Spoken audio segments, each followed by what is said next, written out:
বলছিলেন যে ওয়াতাআউনু আলাল বিররি ওয়াত তাকওয়া ওয়ালা তাআউনু আলাল ইসমি ওয়াল উদওয়ান, যে তোমরা কল্যাণ পুণ্যের কাজে পরস্পর সহযোগিতা করো, পাপের কাজে সহযোগিতা করো না। তো তিনি বলছেন যে এটা খাওয়া তো হারাম এবং এটা বিক্রি করাও হারাম। তো তিনি ব্যাখ্যা দিলেন যে এইভাবে যে হারাম কাজে বিক্রয়কৃত পণ্য এর টাকাটা খাওয়া আমার জন্য হারাম। শুধু সিগারেট না, সব হারাম পণ্যই তো, উৎপাদন ক্রয় বিক্রয় সম্পূর্ণই হারাম, সম্পূর্ণ হারাম। এই জন্য মদ খাওয়া এটা সিগারেট খাওয়া সম্পূর্ণ হারাম এটা। জি, কারণ এটা অন্যায়কে সাপোর্ট করা হয়।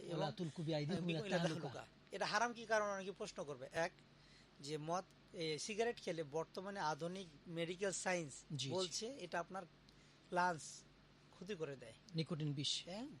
2 নাম্বার, নিজেকে হত্যা শামিল, ধীরে ধীরে এবং ধীরে ধীরে একটা টাইমে গিয়ে এটা হত্যা হয়ে যায়, ক্ষতিগ্রস্ত হয়। আল্লাহ তাআলা যেটা বলছে নিজেরা নিজেদেরকে ধ্বংসের পথে ঠেলে দিও না। 3 নাম্বার অর্থনৈতিক অপচয়। 4 আপনার বায়ু দূষণ, দুর্গন্ধ। এগুলো ইসলাম কি করে জায়েজ করতে পারে? জি। আসসালামু আলাইকুম। জি, প্রশ্ন করবেন। জি, বলুন। ফজরের নামাজ পড়ার পরে উঠে গিয়া বা শুয়ে থাকা ইবাদত কইরা পরে কি ইশরাকের নামাজ পড়া যাবে না, না ওই বসে থাকা লাগবে যায় নামাজে? জি, আমাদের সাথেই থাকবেন শেখ, আমরা ইনশাআল্লাহ জবাবটা দিয়ে দিই। ইশরাকের সালাত অর্থাৎ ফজরের সালাত আদায় করার পর আমি ইশরাকের সালাতটা কিভাবে আদায় করব? অল্প রেস্ট করে কি আমি আদায় করব, নাকি ওখানে যাই না যে বসে থাকতে হবে? আপনি ফজরের সালাত আদায় করার পর কিছু রেস্ট করেও আপনি ইশরাকের সালাত আদায় করতে পারবেন। তবে যদি আপনি ফজরের সালাত আদায় করার পর ওই জায়গাতে বসে থেকে আবার ইশরাকের সালাত আদায় করেন, তখন তার জন্য আলাদা একটা ফজিলত আছে, হাদিস এসেছে। হ্যাঁ, সেখানে আপনি অল্প রেস্ট করেও ইশরাকের সালাত আদায় করতে পারবেন, অথবা এক জায়নামাজে বসে থেকেও করতে পারবেন। তো একাধারে আপনি জায়নামাজে বসে থেকে ইশরাকের সালাত শেষ যদি করেন, এর জন্য ফজিলত বেশি রয়েছে। জি, সেটা আমরা আলোচনা যাব ইনশাআল্লাহ। আমরা আলোচনা করছিলাম এখানে যে ইবাদত পাওয়ার স্বাদ। প্রথম পয়েন্টটা ছিল আমাদেরকে যে প্রশিক্ষণ দেওয়া, নিজেকে প্রস্তুত করা। সাবিত আল বুনানি রাহিমাহুল্লাহ তিনি বলছেন, কাবাতু আস-সালাতা 20 সানা, আমি সলাতে ইবাদতের যে স্বাদ এটা পাওয়ার জন্য আমি নিজেকে 20 বছর প্রশিক্ষণ দিয়েছি। সুম্মা, এরপরে আমি তানাআমতু বিহা 20 সানা, বাকি 20 বছর এই সলাতের যে মজা, সলাতের যে স্বাদ এটা আমি বুঝতে পেরেছি। তাহলে দেখেন, উনি সলাতের স্বাদ পাওয়ার জন্য নিজেকে প্রস্তুত করেছেন 20 বছরে। এই জন্য আপনাকে সর্বপ্রথম ইবাদতের জন্য অল্প অল্প তাদাররুজ করে আপনাকে কি করতে হবে? প্রশিক্ষণ নিতে হবে। এখন আজকে ধরেন আজকে টিভি আলোচনা শুনে কেউ মনে করলো যে না আমি সারা রাত তাহাজ্জুদ পড়বো আজকে, না, এটা হলো না। রাসূল সাল্লাল্লাহু আলাইহি ওয়াসাল্লাম বলছেন, আহাব্বুল আমালি ইনদাল্লাহ, যে আল্লাহর কাছে সবচেয়ে প্রিয় আমল, হ্যাঁ, দামুহা ওয়াইন কাল্লা, সেটা অল্প অল্প হোক কিন্তু নিয়মিত যেন করা হয়। জি, এখানে 2 নাম্বার পয়েন্ট আছে ইবাদতের স্বাদ পাওয়ার জন্য। ফরজ ইবাদতের পাশাপাশি নফল ইবাদত করা।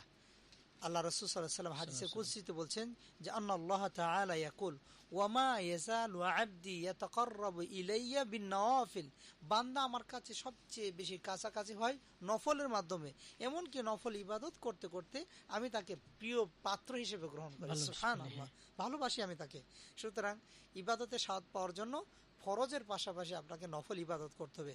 নফল ইবাদত আপনাকে ইবাদতের প্রতি আরো মনোনিবেশন তৈরি করবে। 3 নাম্বার, আপনি ইবাদতের স্বাদ পাওয়ার জন্য সালফে সালেহিন এদের ইতিহাস পড়বেন, তাদের জীবন কেমন ছিল, তাদের ইবাদতের ক্ষেত্রে তাদের ধরন কেমন ছিল, কিভাবে তারা ইবাদত করত। এই জিনিসগুলো যখন আপনি পড়বেন তখন আপনার হৃদয়ের ভিতরে ইবাদতের স্বাদ জাগ্রত হবে। 4 নাম্বার, ইবাদতের স্বাদ পাওয়ার জন্য উপায় হচ্ছে আপনি কোরআন ধীরে ধীরে বুঝে পড়া, কোরআনের অর্থ অনুধাবন করে পড়া। আপনি দেখবেন আমাদের দেশের অনেক মানুষ, যেটা একটু আগে আমরা আলোচনা করেছি, কোরআন পড়ি কিন্তু চক্ষুতে আমাদের পানি পড়ে না। আসসালামু আলাইকুম। জি, বলুন। ওয়ালাইকুম আসসালাম। জি মুহতারাম, ভালো আছেন আপনারা? আলহামদুলিল্লাহ। জি, বলুন। জি, আমাকে শুনতে পাচ্ছেন ভালোভাবে? হ্যাঁ, জি বলেন। জি, বলছিলাম যে জুমার সালাতের ক্ষেত্রে আমরা যেটা জানি যে এখানে কথা বলাও নিষেধ, যদি কেউ কথা বলে সেখানে তাকে চুপ করা বলাও নিষেধ, আঙ্গুল দিয়ে ইশারা করতে হবে। তো আমরা এখন দেখি যে যেটা হয়ে গেছে যে আগাদিকে জায়গা অনেক আছে কিন্তু পিছনে কোনো জায়গাই নেই, সেক্ষেত্রে কি করবে? পিছনে সব বসে যাচ্ছে, আগাদিক পুরাটাই ফাঁকা, এখানে কি করবে?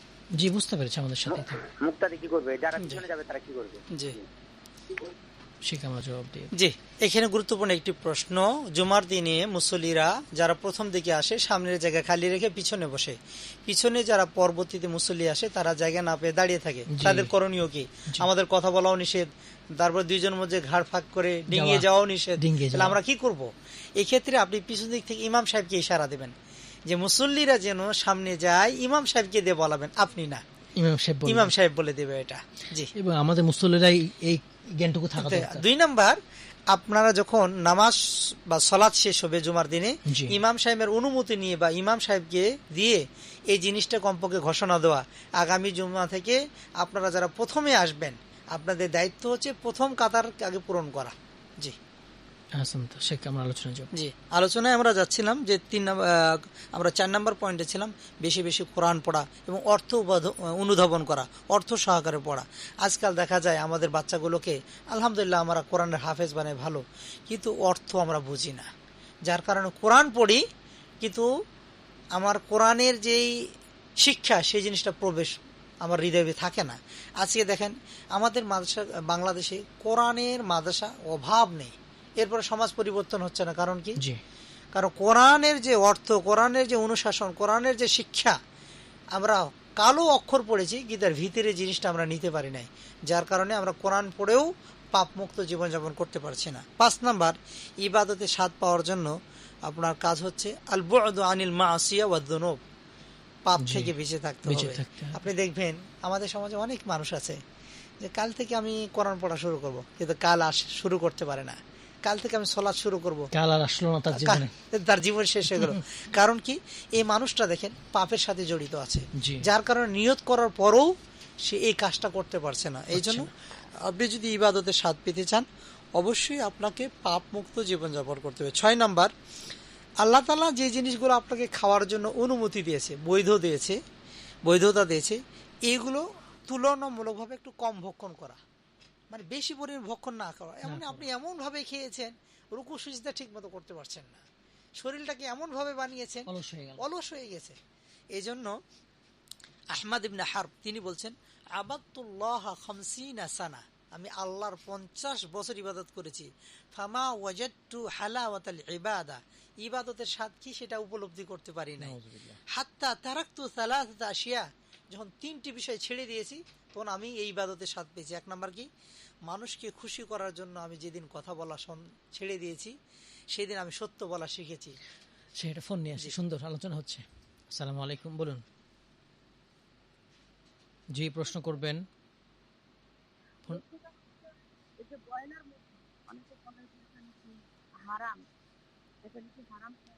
কি হারাম শোনা যাচ্ছে না, আরেকবার। ব্রয়লার মুরগি, আচ্ছা আচ্ছা। শেখ, ব্রয়লার মুরগি হারাম কেউ বলেছে এরকম কিছু? এই ধরনের ফতোয়া আমার এখন পর্যন্ত জানা নাই যে ব্রয়লার মুরগি হারাম। কেউ যদি দিয়ে থাকে ভুল ফতোয়া দিয়েছে। এটা হালাল প্রাণী, এটা খাওয়া যায়, হ্যাঁ এটা জায়েজ, এটা কোনো সমস্যা নাই। তবে করোনার সময় কিছু কিছু আলেম ওলামা ব্রয়লার মুরগি কেন্দ্রিক কিছু ফতোয়া দিয়েছিল যে কেউ যদি ব্রয়লার মুরগি খায় তাহলে তার যৌন শক্তি কমে যাবে, মাথা চুল পড়ে যাবে, নানান রোগ সৃষ্টি হবে। কিন্তু এখন পর্যন্ত আলহামদুলিল্লাহ আমরা ব্রয়লার মুরগি খাচ্ছি, সেই ধরনের কোনো সমস্যা হচ্ছে না। তার মানে বোঝা যাচ্ছে হালাল, আসলে কোনো লক্ষণ নাই, এটা হালাল বস্তু। জি, আসসালামু আলাইকুম, বলুন। হালাল প্রাণী, জি বলুন। জি, প্রশ্ন করবেন। প্রশ্ন করতেছি, প্রশ্ন করবি তো। মনে করেন এই যে আমরা যারা সাধারণ মানুষ, বুঝলেন, আমরা আল্লাহ সৃষ্টি নাকি?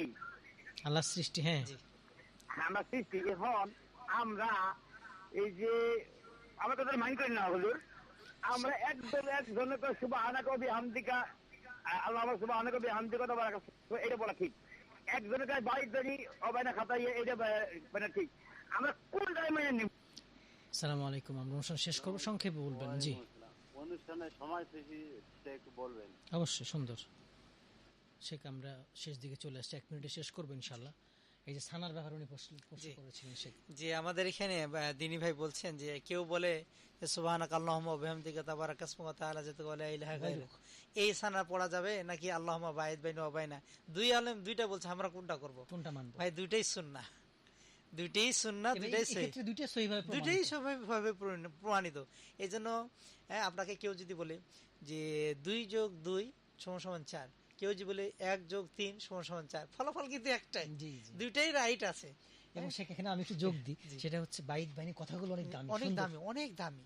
এখানে যে সলাৎ শুরু হওয়ার আগে আপনি আল্লাহর কাছে যে আবেদনগুলো করতেছেন, মানে সলাতের যে মুখ্য উদ্দেশ্য এই দোয়ার ভিতরে রয়ে গেছে। দুইটাই সহি, আমরা এটাকে প্রাধান্য দেব, এটাকে প্রাধান্য। জি জি।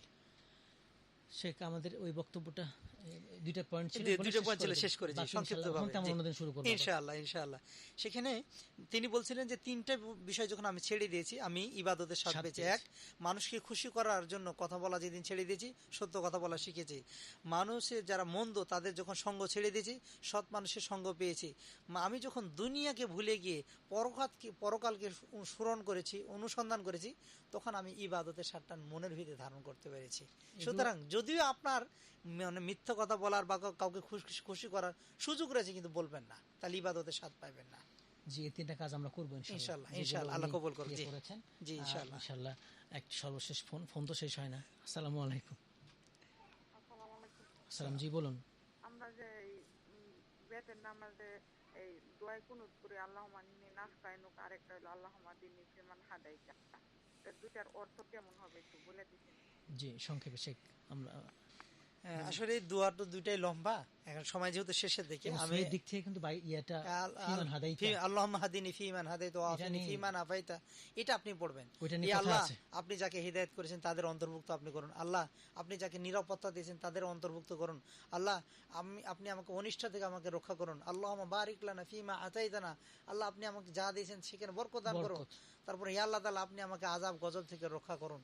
এই যে দোয়াগুলো মজবুত, এবং এইটাই আপনি পড়বেন। হ্যাঁ, এটাই আপনার জন্য বেশি উপযুক্ত। জি শেখ, আমরা এটা কি সামনে আবার কন্টিনিউ করব আলোচনা নাকি?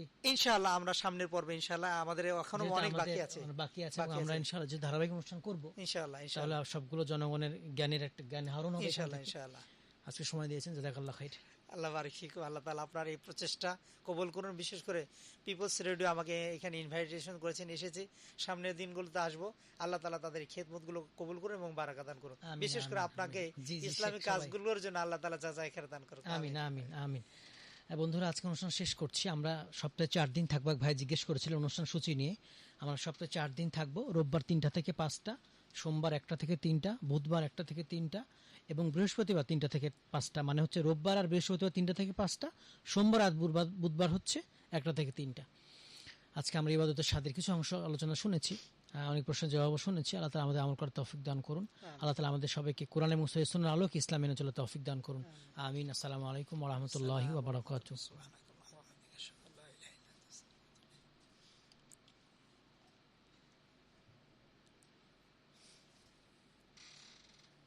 তো মুসলমান নয়।